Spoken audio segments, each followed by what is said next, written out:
दोस्तों, किसी के भी मन की बातें जानने के लिए 3 तरीके होते हैं, लेकिन इन तीनों तरीकों को समझना अति आवश्यक है। यदि आप इन तीनों तरीकों को समझ लेते हैं, तो आप किसी के भी मन की बातें बड़ी ही आसानी से जान सकते हैं, समझ सकते हैं। तो चलिए इसे एक बुद्ध कहानी के माध्यम से समझते हैं कि किस तरह से आप दूसरों की मन की बातें जान सकते हैं, समझ सकते हैं। बहुत समय पहले की बात है, एक छोटा सा गांव था। उस गांव में 2 भाई रहा करते थे। बड़ा भाई अंधा था, जिस कारण वो हमेशा घर पर ही बैठा रहता था, और छोटा भाई खेती किया करता था। लेकिन खेतों में अधिक जानवर आने से पूरी फसलें नष्ट हो जाती थीं, जिस कारण छोटा भाई बहुत परेशान हो चुका था। तभी उसे एक तरकीब सूझी। एक दिन उसने सोचा, खेतों में से इन जानवरों को भगाने के लिए क्यों ना मैं अपने बड़े भाई की मदद लूं। वैसे भी बड़े भाई अंधे हैं। अगर वो खेत में बैठे रहेंगे और जानवरों की आहट आने पर वो उन्हें जोर से चिल्लाकर भगा सकते हैं, जिससे हमारी फसलें बच सकती हैं। इसलिए उसने अपने खेत में एक छोटी सी झोपड़ी तैयार की और अपने अंधे भाई को उस खेत में बिठा दिया। उसने उनसे कहा, भाइया, यदि कोई जानवर की आहट आपको सुनाई दे तो आप जोर जोर से चिल्लाना। ये सुनकर वो जानवर यहां से भाग जाएंगे और हमारी फसलें नष्ट होने से बच जाएंगी। बड़ा भाई अपने छोटे भाई की बात मान लेता है और वो उस दिन से खेत में ही रहना शुरू कर देता है। जब भी किसी जानवर की आहट उसे सुनाई देती, तो वो तुरंत जोर जोर से चिल्लाना शुरू कर देता, जिससे वो जानवर उसके खेतों से भाग जाते। ऐसा करते करते कई दिन बीत चुके थे। तभी एक दिन उसके खेत में एक हिरन भागता हुआ आता है और वह खेत के बांध को तोड़कर वहां से भाग जाता है। एक व्यक्ति आता है और पूछता है, क्या तुमने उस जानवर को यहाँ पर देखा है? इस पर वो अंधा व्यक्ति कहता है, हे राजन, मैं तो अंधा हूँ, मैं भला किसी जानवर को कैसे देख सकता हूँ? लेकिन मैं आपको इतना जरूर बता सकता हूँ कि जो जानवर मेरे खेतों से होकर भागा है, वो आपके लायक नहीं है। आप उसके पीछे अपना समय यूं ही व्यस्त कर रहे हैं। राजा उस अंधे व्यक्ति की बात सुनकर बड़ा अचरज में पड़ गया। वो ये सोचने लगा कि आखिर ये तो अंधा है, फिर इसे कैसे पता कि जिस हिरन को मैं तलाश रहा हूं वह हिरन मेरे लायक है ही नहीं। तभी राजा उस अंधे व्यक्ति से कहता है, कहीं तुम मुझसे झूठ तो नहीं कह रहे हो? एक तरफ तुम यह कहते हो कि तुम अंधे हो और दूसरी तरफ तुम ये भी कह रहे हो कि जो जानवर यहां से भागा है वो मेरे लायक नहीं है। इस पर वो अंधा व्यक्ति कहता है, हे राजन, जिसे आप एक हिरन समझ रहे हैं, असल में वो एक हिरन नहीं है, बल्कि एक हिरनी है, और वो भी गर्भवती है। और जहां तक मुझे ज्ञान है, मैंने कभी किसी राजा को किसी गर्भवती हिरनी का शिकार करते हुए नहीं सुना है। इसी कारण मैं आपसे ये कह रहा हूं कि वो हिरनी आपके लायक नहीं है। आप उसके पीछे अपना समय व्यर्थ ना करें। यह सुनकर राजा और भी अचरज में पड़ गया। वो ये सोचने लगा कि आखिर ये अंधा आदमी ये कैसे जान सकता है कि वो हिरनी है और गर्भवती है। राजा कुछ देर सोच विचार करने के बाद अपने सेनापति से कहता है, सेनापति जी, मुझे वो जानवर जिंदा चाहिए, क्योंकि मुझे ये पता करना है क्या वो हिरनी है और क्या वो गर्भवती है। राजा को सेनापति कहता है, हे राजन, इस अंधे आदमी ने जो भी बातें कही हैं वो बिल्कुल सही हैं। वो एक हिरनी ही है और वह गर्भवती भी है। यह सुनकर राजा अचंभित रह गया। उसे समझ नहीं आ रहा था कि आखिर अंधा आदमी कैसे पता कर सकता है कि वह जानवर एक हिरनी है और तो और वह गर्भवती है। राजा ने यह ठान लिया था कि मुझे इस बात की तह तक पहुंचना ही है कि आखिर यह अंधा आदमी कैसे जानता है कि वह जानवर एक हिरनी है। यह सोचकर राजा उस अंधे आदमी के पास जाता है और उस अंधे आदमी से कहता है, देखो, मैं यह तो नहीं जानता कि तुम सचमुच अंधे हो या नहीं, लेकिन मैं तुमसे एक बात जानने आया हूं, क्या तुम मेरे प्रश्न का सही सही जवाब दोगे? इस पर अंधा व्यक्ति कहता है, हे राजन, आप जो कुछ पूछना चाहते हैं मुझसे पूछ सकते हैं, मैं आपको बिल्कुल सच जवाब दूंगा। तभी वह अंधा व्यक्ति राजा से कहता है, हे राजन, आप जिस हिरनी का पीछा कर रहे थे, वही हिरनी जब मेरे खेत में आई, उसकी रफ्तार और उसके भागने की आहट से मुझे यह एहसास हो चुका था कि यह एक हिरनी है और मेरे खेत की बांध है। वह बहुत प्रयास करती तो इससे उसके बच्चे को खतरा होता, और इसी से मैंने यह पता लगा लिया कि वह गर्भवती है। इस कारण वह ज्यादा ऊंची कूद न लगाकर मेरे खेत की बांध को तोड़ते हुए भाग गई। इस पर राजा के मन में एक और प्रश्न उठता है। राजा ने कहा, किंतु तुम्हें कैसे पता चला कि वो एक हिरनी ही है? और भी तो कोई जानवर यहाँ पर आ सकते हैं। पर वो अंधा व्यक्ति कहता है, हे राजन, मैं पूरा दिन सुबह शाम यहीं पर बैठा रहता हूँ और मेरी सुनने की शक्ति बहुत तेज है। मैं यह बाफ जाता हूँ कि कौन सा जानवर मेरे खेत में आया है, और उसी के आधार पर मैं जोर जोर से चिल्लाता हूँ ताकि वो मेरे खेत से भाग जाए और मेरी फसलों को नष्ट न कर पाए। राजा उस अंधे आदमी का यह जवाब सुनकर पूरी तरह से संतुष्ट हो चुका था।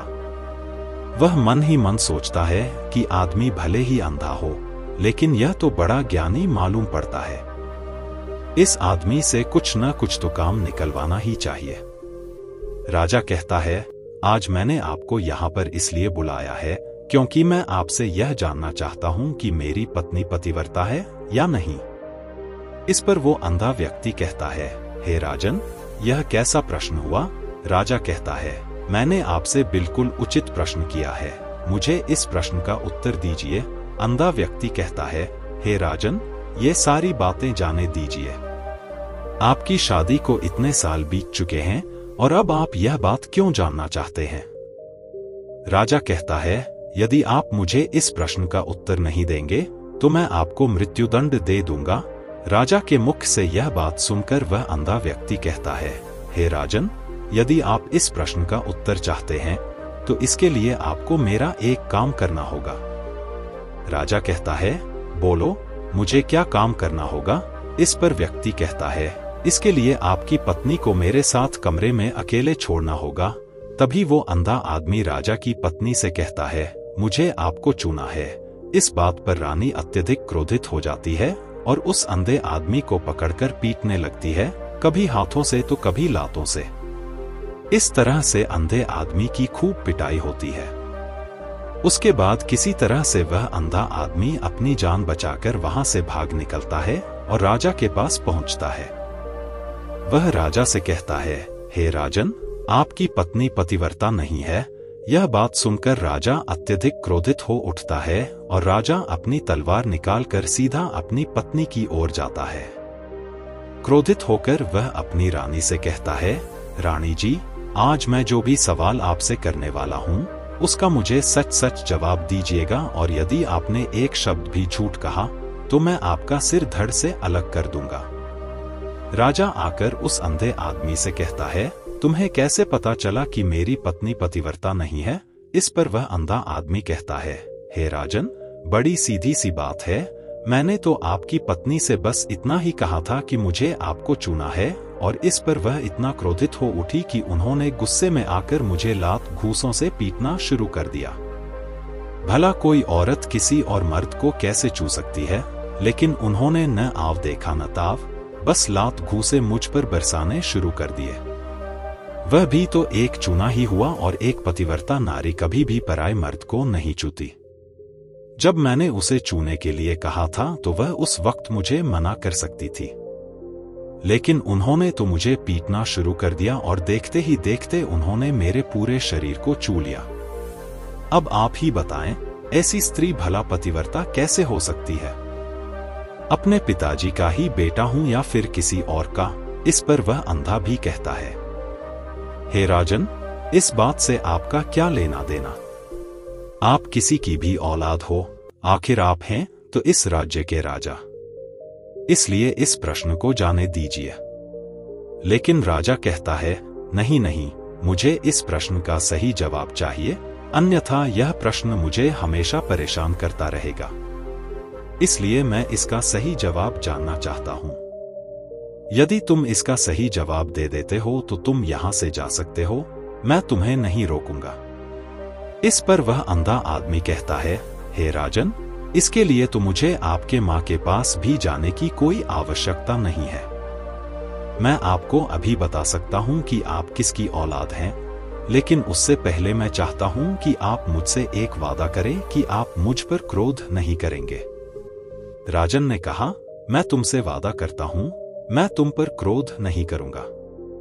इसके बाद वह अंधा आदमी राजा से कहता है, हे राजन, आप हैं तो अपने ही पिता के पुत्र, लेकिन आप पर एक कंजूस सेठ की छाया पड़ी हुई है।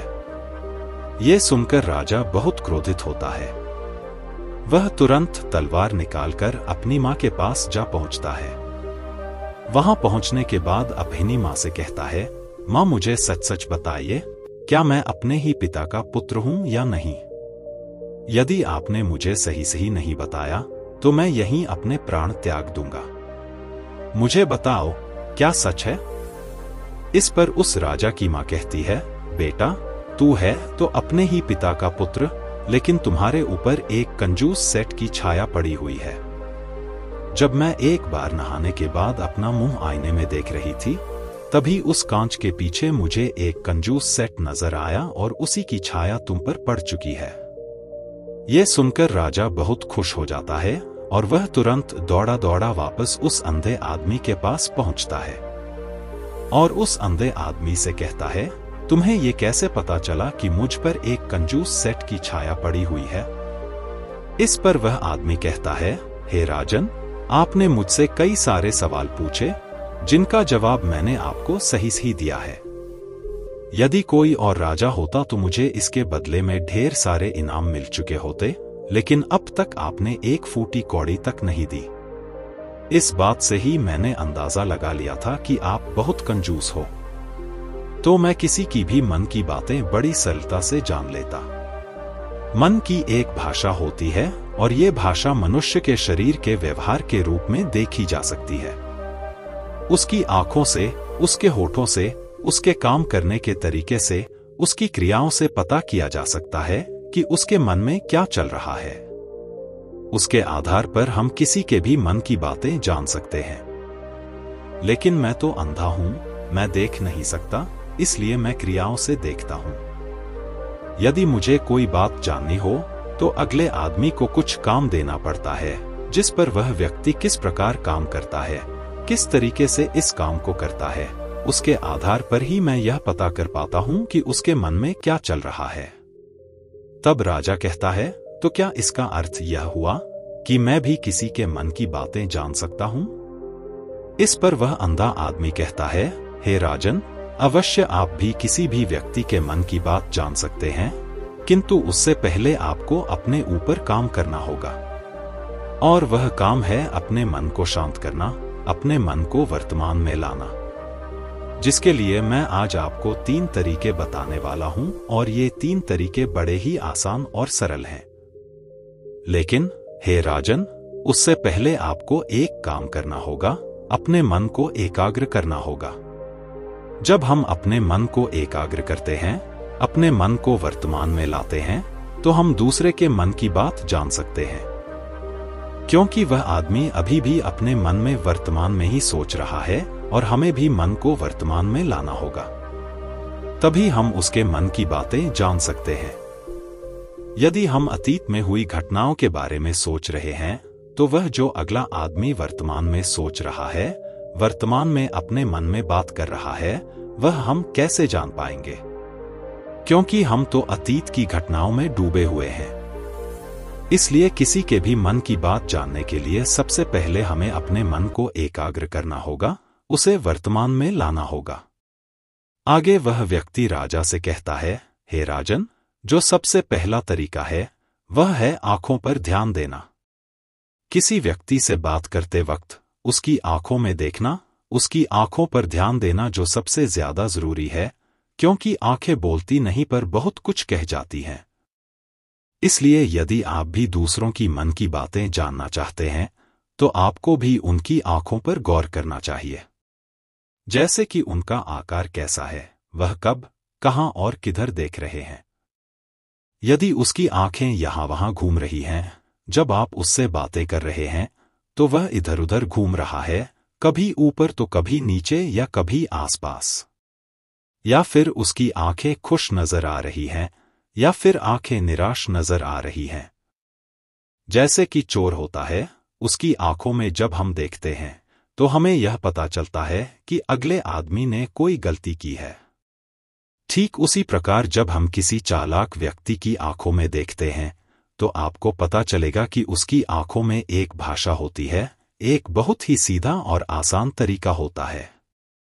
यदि आपको ये पता लगाना है कि सामने वाला व्यक्ति आपसे झूठ कह रहा है या फिर सच, तो आपको उसकी आंखों पर ध्यान देना अति आवश्यक है। यदि आपसे बात करते वक्त वह व्यक्ति अपनी आंखें यहां वहां घुमा रहा है, ऊपर नीचे, इधर उधर, दाएं बाएं, हर जगह देख रहा है, तो इसका अर्थ यह हुआ कि वह उस बात से निकलने का कोई रास्ता ढूंढ रहा है, वह कोई झूठ बना रहा है। यदि सामने वाला व्यक्ति आपसे कोई झूठ कहने का प्रयास कर रहा है तो वह आपसे नजर नहीं मिलाएगा। वह यहां वहां देखेगा, ऊपर नीचे देखेगा, लेकिन वह आपकी आंखों में आंखें डालकर कभी नहीं देख पाएगा, क्योंकि उसे डर है कि यदि उसने आपकी आंखों में आंखें डालकर देखी तो उसका झूठ पकड़ा जाएगा और लोगों को सच्चाई का पता चल जाएगा। इसी प्रकार कुछ और भी भाषाएं होती हैं। जब आप किसी की आंखों में आंखें डालकर यह देखना शुरू कर देंगे कि उसके हाव भाव क्या हैं, ठीक उसी प्रकार चेहरे के हाव भाव होते हैं, जिससे हम मन की बातें बड़ी आसानी से समझ सकते हैं। और इन्हें समझना बहुत जरूरी है। कभी कभी कोई व्यक्ति अपने चेहरे से जैसे आंख, होठ और बहुत से कुछ अलग अलग व्यवहार करता है। यदि आप किसी व्यक्ति के चेहरे में गौर करेंगे तो आप आसानी से समझ पाएंगे कि वह व्यक्ति निराश है, जब व्यक्ति बहुत उदास है, या फिर वह बहुत खुश है, या फिर उसे कोई बहुत बड़ा दुख है, वह अपने अंदर क्या महसूस कर रहा है। ये सारी बातें हम उसके चेहरे के हाव भाव से पता कर सकते हैं।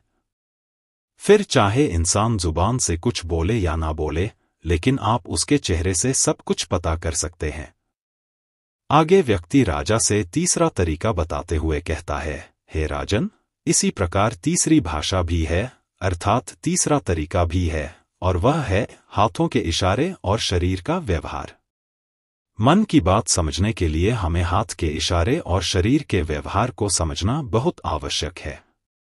कोई व्यक्ति जब बात करता है तो आपने देखा होगा कि वह अपने हाथों को हिलाता रहता है, अपने हाथों से इशारा करता रहता है।